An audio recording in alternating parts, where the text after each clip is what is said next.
नमस्कार मित्रों, मैं अर्जुन सैनी अपने YouTube चैनल में आपका हार्दिक स्वागत करता हूं, हार्दिक अभिनंदन करता हूं। आज का जो अपना हिंदी ग्रामर का महत्वपूर्ण बिंदु होगा उसका नाम है संधि। संधि का अध्ययन करेंगे हम आज, और बहुत ही महत्वपूर्ण बिंदु है। अधिकतर एग्जाम में इससे प्रश्न आते हैं और प्रतियोगी परीक्षाओं में तो 100% यहाँ से प्रश्न पूछा ही जाता है। तो आज ध्यान से अगर संधि समझ लेते हैं, आसान ट्रिक्स के साथ समझ लेते हैं, तो आपको कभी भी संधि पढ़ने की आवश्यकता नहीं होगी। तो सबसे पहले हम अध्ययन करते हैं संधि के बारे में और देखते हैं कि संधि की परिभाषा क्या है। दो निकटवर्ती वर्णों अर्थात ध्वनियों के पारस्परिक मेल से उसमें जो विकार उत्पन्न होता है उसे संधि कहते हैं। ध्यान दें, निकटवर्ती अर्थात पास पास होने वाले जो वर्ण होते हैं अर्थात ध्वनियों के पारस्परिक मेल से जो विकार उत्पन्न होता है, विकार का मतलब होगा कि उसमें परिवर्तन होगा, उसे संधि कहते हैं। ठीक है, एक तो संधि होती है और एक होता है संधि विच्छेद। संधि युक्त जो वर्ण होते हैं ये संधि हो गई। इनसे जो युक्त वर्ण होते हैं उनको अलग करके संधि से पूर्व की अवस्था में लाना क्या कहलाता है? संधि विच्छेद कहलाता है। तो यहाँ तक तो लगभग सभी परिचित होते हैं कि संधि क्या होता है और संधि विच्छेद क्या होता है। ठीक है, हम एक उदाहरण से देखते हैं कि संधि और संधि विच्छेद क्या है।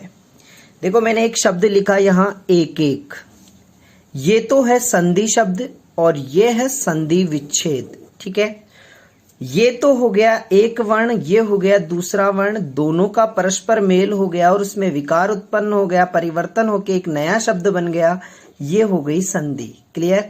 ये संधि की जो पूर्व अवस्था है वह हो गई ये बाद वाली अवस्था हो गई। तो पूर्व वाली अवस्था संधि विच्छेद कहलाई जाएगी और बाद वाली अवस्था संधि कहलाती है। क्लियर दोनों परिभाषाएं? ओके, अब देखो कि संधि विच्छेद हो गया ये। अब हम देखते हैं कि संधि कितने प्रकार की होती है। संधि 3 प्रकार की बताई गई है। पहली स्वर संधि, दूसरी व्यंजन संधि और तीसरी विसर्ग संधि। स्वर संधि, व्यंजन संधि और विसर्ग संधि। हम बारी बारी से सभी का अध्ययन करेंगे। तो सबसे पहले हम चलते हैं स्वर संधि की तरफ कि स्वर संधि को किस तरह से अध्ययन करेंगे। तो देखते हैं स्वर संधि 5 प्रकार की होती है। पहली है दीर्घ संधि, दीर्घ का मतलब होता है बड़ा। दूसरी है गुण संधि, तीसरी है वृद्धि संधि, चौथी है यण संधि और पांचवी है अयादि संधि। इनको याद रखना है। स्वर संधि हिंदी में 5 प्रकार की होती है। दीर्घ संधि, गुण संधि, वृद्धि संधि, यण संधि और अयादि संधि।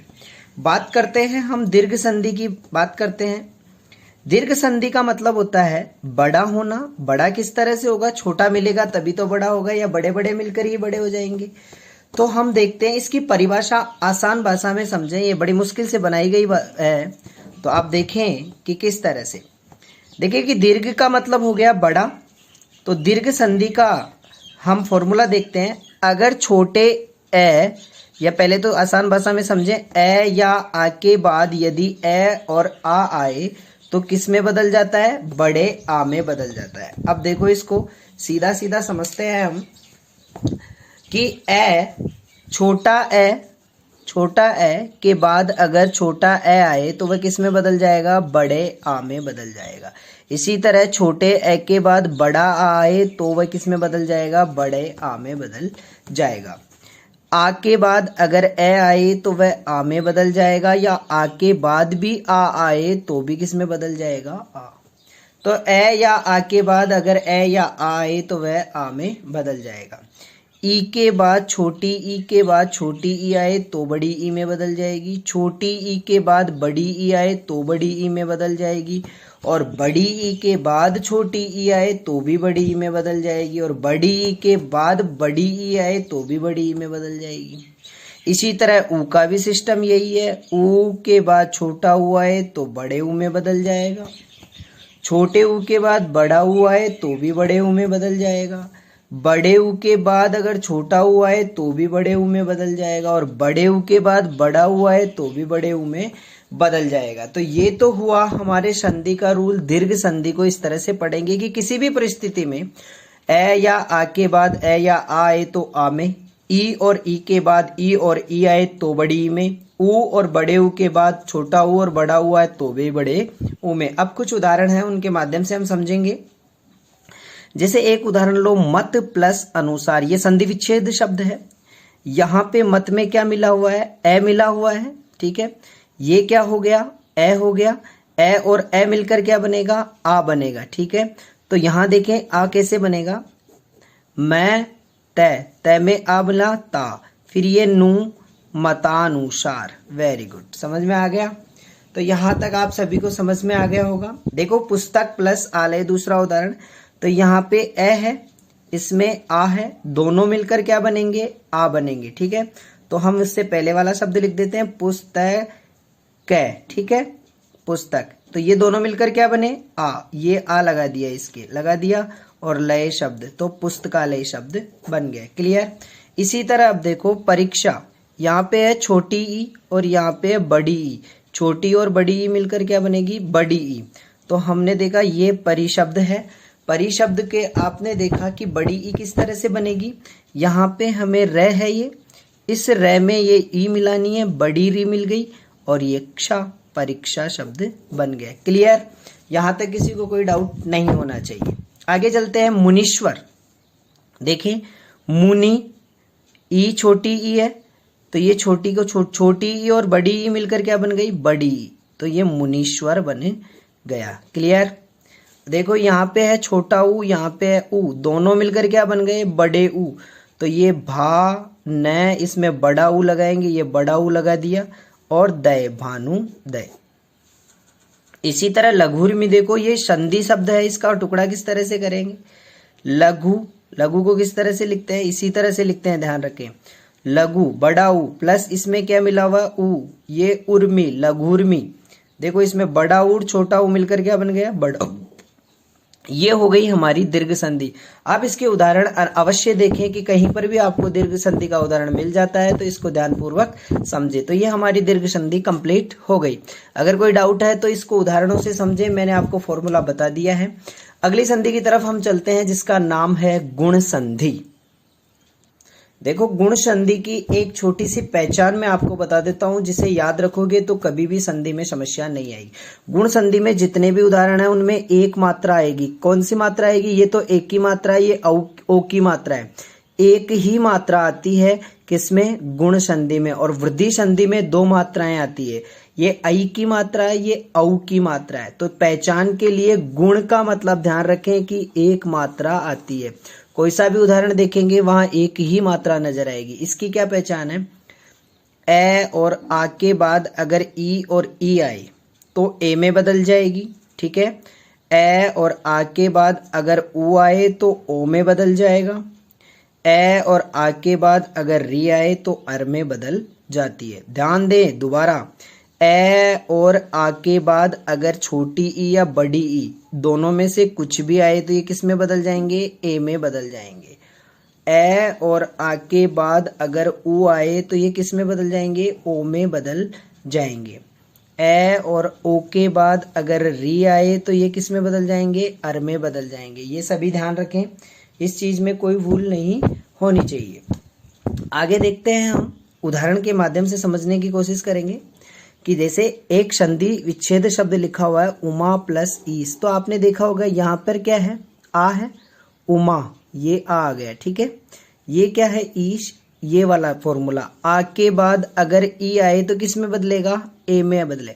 आपको मैं एक नॉर्मल बात बता देता हूँ, छोटे ए और ए बड़ी ई की मात्रा जब लगाते हैं, जब मात्राओं की बात होती है तो इसकी मात्रा नहीं आती है, ये छोटा ए है और ये बड़ा ए है। जब क्वेश्चन में आता है, जब शब्द आता है तो छोटे ए की मात्रा ऐसे लगाते हैं और बड़े ए की मात्रा ऐसे लगाते हैं। जब टुकड़े आप पढ़ोगे तब ऐसे पढ़ोगे, पर मात्राएं ध्यान रखें कि इसकी मात्रा तो इस तरह से आएगी। दोबारा समझा देता हूं मैं आपको, ये समझ में नहीं आएगा। इस ए की मात्रा तो ये है और इस ए की मात्रा ये लगेगी। क्लियर। ये विशेष ध्यान रखें, ये आगे भविष्य के लिए भी आपके काम की आने वाली चीज है। तो उमा प्लस ईश, हमने उदाहरण देखा उमेश, ठीक है। यहाँ पे आ प्लस ई, तो ये रहा आ और ये रही ई, किस में बदलेगी, छोटे ए में बदलेगी, अर्थात एक मात्रा। तो ये ऊ का शब्द ऊ, ये माँ, ये मैं लिख दिया, इसमें आ मिला हुआ है और इधर से ई हटानी है, तो ये किस में चले जाएंगे, ए में, और ये सैफ, उमेश शब्द बन गया। क्लियर। देखते हैं अगला शब्द परोपकार। रे में क्या मिला हुआ है, ए, और ये क्या है, ऊ, येरा ए और येरा ऊ, किस में बदलेगा, ओ में। तो देखो किस तरह से, पै, ये रे आ गया, ठीक है, ये रे में ए मिला हुआ है, ये इधर से तो ए आ गया और इधर से ऊ आ गया, दोनों क्या बन जाएंगे, ओ, ये रहा ओ, मिल गया ना, परोपकार, परोपकार। क्लियर। अगला शब्द देखो वीरोचित। वीर प्लस उचित शब्द है, ये संधि विच्छेद किया हुआ है। रे में क्या मिला हुआ है, ए मिला हुआ है, ठीक है, और ऊ अपने आप में स्वर दिखाई दे रहा है, ये रे व्यंजन है, हर व्यंजन में स्वर होता है तभी व्यंजन कंप्लीट होता है। तो ये वी, ठीक, ये रे आधा हो गया, आधा रे ऐसे लिखते हैं, ये दोनों मिलकर क्या बनेंगे, ओ, तो ये ओ लगा दिया, वीरो और चित्त शब्द जोड़ दिया, वीरोचित शब्द बन गया। क्लियर। इसी तरह दो उदाहरण और देखते हैं हम।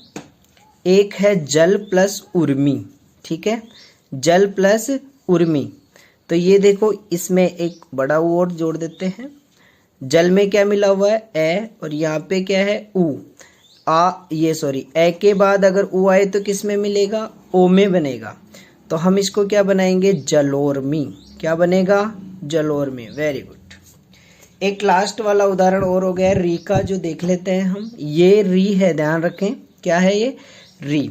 अगर ए और आ के बाद री आए तो किस में बदलेगी, अर में बदलेगी। ये रहा शब्द देखें, राज, राज में क्या है, ए मिला हुआ है और ये री दिख रही है, ये किस में बदलेगा, अर में। देखो कैसे मिलेंगे, रा जय, ठीक है, ये जय में ए मिल गया। क्लियर। ये पूरा हो गया, जैसे आधा ए निकल गया तो ये आधा रह गया ना, इसको पूरा बनाना है तो ये अर जोड़ना है ना अब, तो ये ए इसमें हो गया, और ये ऋषि, ये रे है ना, ये ऋषि के इसके ऊपर चला जाएगा यहाँ पे, तो ये शब्द बन जाएगा राजर्षि। क्लियर। इसी तरह मैं एक और उदाहरण देता हूँ आपको, देवर्षि, देव प्लस ऋषि, देव प्लस ऋषि, ठीक है, ये दे व, ठीक है, और ये इसमें ए मिल गया तो पूरा बन जाएगा ये, और ये री कहाँ चला जाएगा, ऊपर, देवर्षि। क्लियर। ये हो गई हमारी गुण संधि। तो गुण संधि में आपको ध्यान रखना है कि इसमें एक ही मात्रा आती है। आगे चलते हैं वृद्धि संधि की तरफ। वृद्धि संधि, और वृद्धि संधि में हम बात करते हैं कि इसमें हमेशा दो मात्राएं आती है। कितनी मात्राएं आती है, दो मात्राएं। ये तो है ऐ की मात्रा और ये होती है औ की मात्रा। क्लियर, समझ में आ गया। तो यहाँ देख लो आप, चाहे उदाहरण के माध्यम से या परिभाषा देखो, परिभाषा क्या होगी, ए या आ के बाद अगर ए या आई आए तो आई में बदल जाती है, और आई की मात्रा क्या है, ये वाली मात्रा है। ध्यान रखें, मैंने पहले ही बता दिया है, छोटी ए की मात्रा ये है और बड़े ए की मात्रा ये है, तो यहाँ पे बड़े ए की मात्रा आएगी। ए या आ के बाद ओ या औ आए तो ये बड़े औ में बदल जाएगी। क्लियर। यहाँ तक किसी को डाउट? उदाहरण से समझते हैं किस तरह से। एक एक शब्द है जिसका संधि हो गई एक एक, तो जैसे एक में क्या मिला हुआ है, ए मिला हुआ है, इधर क्या है, ए है, ए और ए, ये ए और ये ए किस क्या बन जाएगा, बड़ा ए। ठीक है, तो हम देखो कैसे बनाएंगे, ए, ठीक है, ये कै आधा रह गया, ये आधा कै, इसमें ये ए मिलाएंगे तो ये बड़ी की मात्रा ये हट जाएगा और कै बच गया, एक एक। ठीक है, इसी तरह मतैक्य को देखो, मत प्लस एक के, ये रहा ए और ये रहा ए, दोनों मिलकर क्या बन गए, बड़े ए की मात्रा बन गई। बन गई क्या, मैंने कहा ये दोनों आएंगे तो ये मात्रा आएगी। अधरोष्ट, अधर प्लस होस्ट, अधर प्लस होस्ट, होस्ट मतलब होठ, अधर का मतलब ऊपर, या अधर का मतलब भी होस्ट ही होता है, ऊपर वाला होठ। तो ये रहा ए और ये रहा ओ। ठीक है, ये ए और ये ओ मिलकर क्या बनेगा, बड़े औ की मात्रा, ये रहा बड़ा औ, दिखाई दे दिया, वेरी गुड। दंतोष्ट, इसी तरह दांत और ओठ मिलकर क्या बनेंगे, दंतोष्ट, ठीक है, अपने आप टुकड़े करें इसका। तथा प्लस एव, तथा में क्या मिला हुआ है, आ, और इधर क्या है ए, तो क्या बनेगा आई, क्लियर। इसमें मात्रा एक लगाते हैं, पर लिखने में कैसे लगाते हैं, ये से, तो इसका क्या बन जाएगा, तथैव, तथैव, ठीक है, वेरी गुड, यहाँ तक कोई डाउट नहीं है। आगे देखते हैं, हमारा शब्द है धनेश्वर्य। देखें इसको, धन प्लस ऐश्वर्य, ठीक है, ये देखो किस तरह से बना, ये रहा ए और ये रहा आई, दोनों मिलकर क्या बन गई, बड़े आई की मात्रा। तो वृद्धि संधि और गुण संधि का विशेष ध्यान रखें। आपको बता दिया है कि गुण संधि में एक मात्रा आएगी और वृद्धि संधि में दो मात्रा आएगी। ये एक की मात्रा है और ये औ की मात्रा है। किसकी मात्रा है, औ की, क्लियर। इधर औ की मात्रा होती है और ए की मात्रा होती है, इधर ए की और ओ की मात्रा होती है। समझ में आ गया होगा, नहीं आया फिर बता रहा हूं। इधर इस एक की मात्रा आएगी छोटे की, जिसकी मात्रा लगाते हैं एक, इधर आएगी बड़े की मात्रा जिसकी मात्रा लगाते हैं दो, इधर आएगी ओ की मात्रा जिसकी मात्रा लगाते हैं एक, इधर आएगी औ की मात्रा जिसकी मात्रा लगाते हैं दो, ठीक है। तो ये वृद्धि संधि और गुण संधि क्लियर हो गई है। आगे चलते हैं हम यण संधि की तरफ। यण संधि, यण संधि संस्कृत में इसका एक सूत्र होता है इको यणची, पर हम संस्कृत के नहीं हिंदी के आधार पर पढ़ेंगे। ई और ई के बाद अगर कोई भी भिन्न स्वर का मतलब है कोई भी स्वर, ए आ ई उ कोई भी स्वरों में से कोई सा भी स्वर आ जाए, तो अगर ई के बाद कोई अभिन्न स्वर आता है तो वह य में बदल जाएगा, उ के बाद कोई अभिन्न स्वर आता है तो वह व में बदल जाएगा, और री के बाद अगर कोई अभिन्न स्वर आता है तो वह र में बदल जाएगा। तो ध्यान दे, ई को यणची इसलिए कहा जाता है, ई का य, उ का व और री का र। फिर याद करेंगे, ई का ये बदलेगा, उ का व बदलेगा और री का र बदलेगा। कब आए इनके बाद, कोई भी अभिन्न स्वर आ जाए, सेम आ जाएगा तो दीर्घ संधि हो जाएगी, पर अभिन्न स्वर आ गया इनके अलावा, जैसे ई के बाद ई नहीं आना चाहिए बाकी कोई सा भी स्वर आ जाए, उ के बाद उ नहीं आना चाहिए बाकी कोई सा भी स्वर आ जाए, री के बाद री नहीं आनी चाहिए बाकी कोई सा भी स्वर आ जाए, तो कोई सा भी स्वर आ जाएगा तो ई किस में बदल जाएगी, ये में, वो किस में बदल जाएगा, व में, और री किस में बदल जाएगी, री में। उदाहरण के माध्यम से देखते हैं अपन।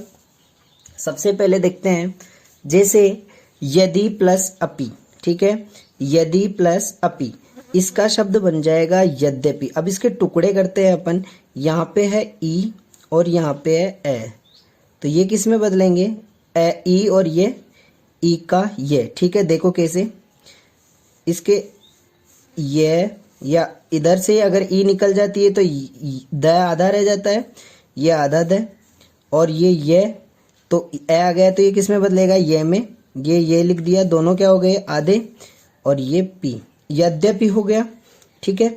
अब इसको अपन इस तरह से भी लिखते हैं, ये द ये पी, यद्यपि। आपने देखा होगा कि ऐसे भी लिखा जाता है, ठीक है।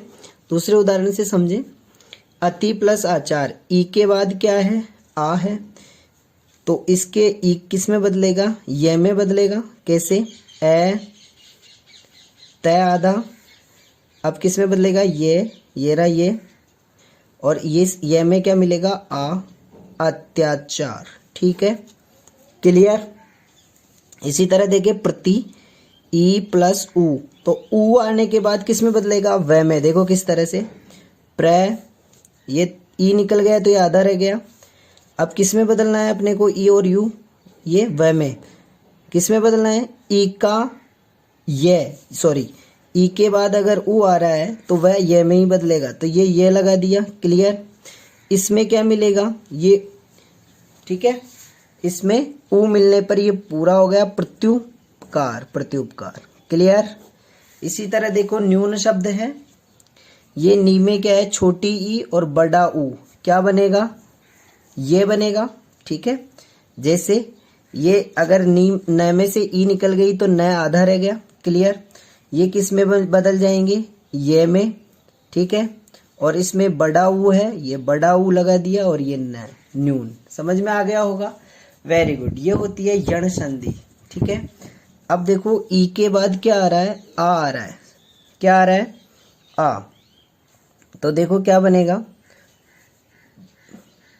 दे व, ठीक है, ई का ये देव, ये आ गया ना, ये क्लियर?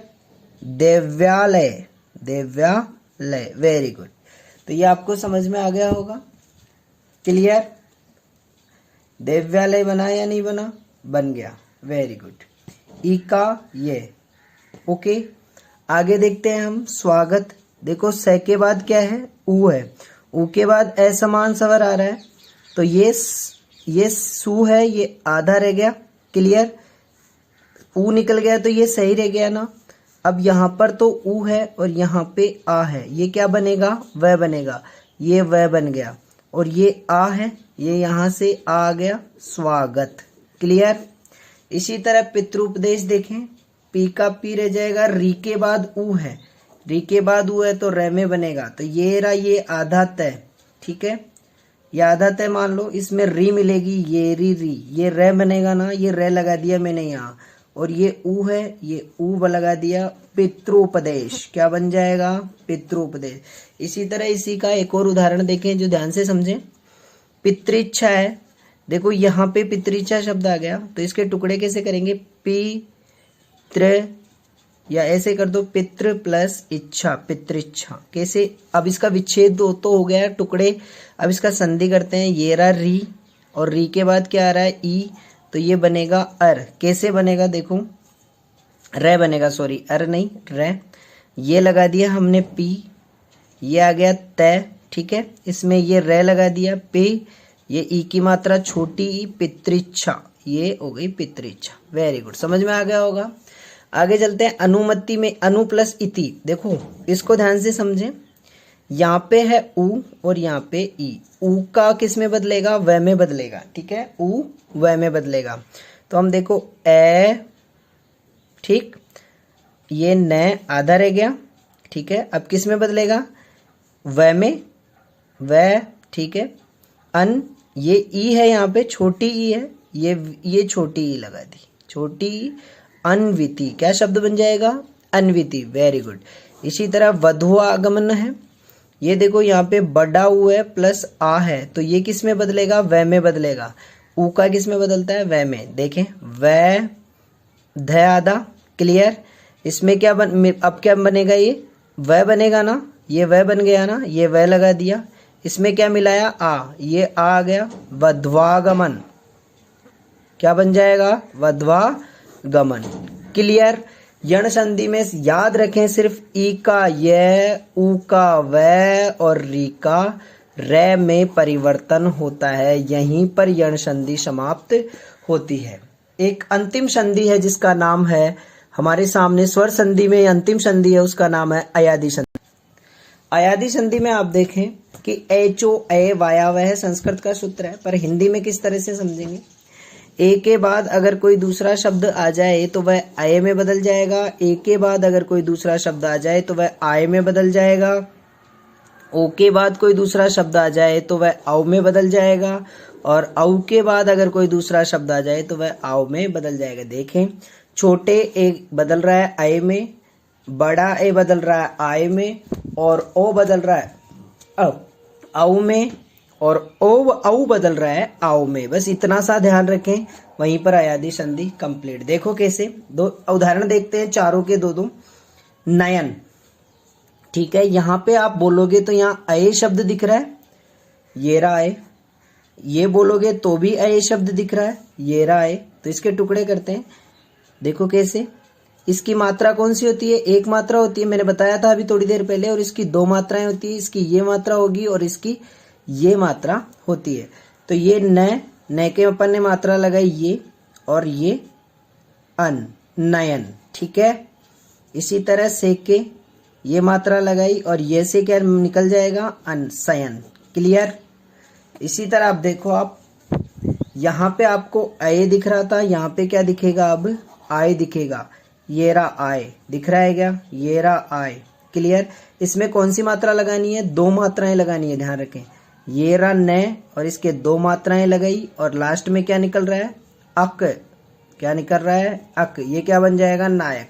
इसी तरह इसको देखो, ग, इसमें क्या लगाएंगे मात्रा, ये री गाई, प्लस अक, क्या बन जाएगा, गायक। वेरी गुड, समझ में आ गया लगभग। ओ आ गया तो यहाँ पे क्या बनेगा, ओ के लिए क्या आएगा, औ। औ देखना, औ, ये दिख रहा है औ, यहाँ पे भी दिख रहा है औ, तो औ आ गया तो क्या लगाना है, ओ की मात्रा। तो ये भ है, इसके ओ की मात्रा लगाया भो प्लस अन, भवन। इसमें क्या बनेगा, पो प्लस अन, पवन। बन गया ना, इसको बोलते हैं अयादी संधि। अब देखो औ के लिए क्या आएगा, आओ आएगा। ये देखो आओ, ये रहा आओ, दिख रहा है क्या। तो इसमें क्या लगाएंगे, पऊ प्लस, वेरी गुड, शाबाश, अन। समझ में आ गया लगभग। पऊ, सॉरी दिखाई नहीं दे रहा होगा, पऊ प्लस, सॉरी यहाँ दिख दे, इस पावक का देखें, पऊ प्लस लास्ट में क्या है, अक, पावक। तो विशेष ध्यान रखें, अयादी संधि में आपने देखा होगा यहाँ पे अन दिख रहा है, यहाँ पे आय दिख रहा है, यहाँ पे औ दिख रहा है, यहाँ पे आउ दिख रहा है।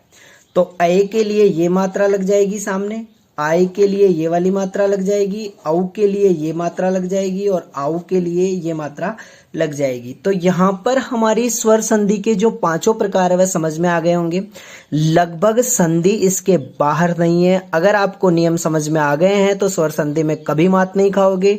आप एक बार पुनः इस वीडियो को देखें और अगर आपको पसंद आया हो तो लाइक करें, सब्सक्राइब करें, शेयर करें। इसके बाद जो संधि का प्रकार है, व्यंजन संधि और विसर्ग संधि, वो हमारे संधि के दूसरे भाग में प्रसारित करेंगे। धन्यवाद।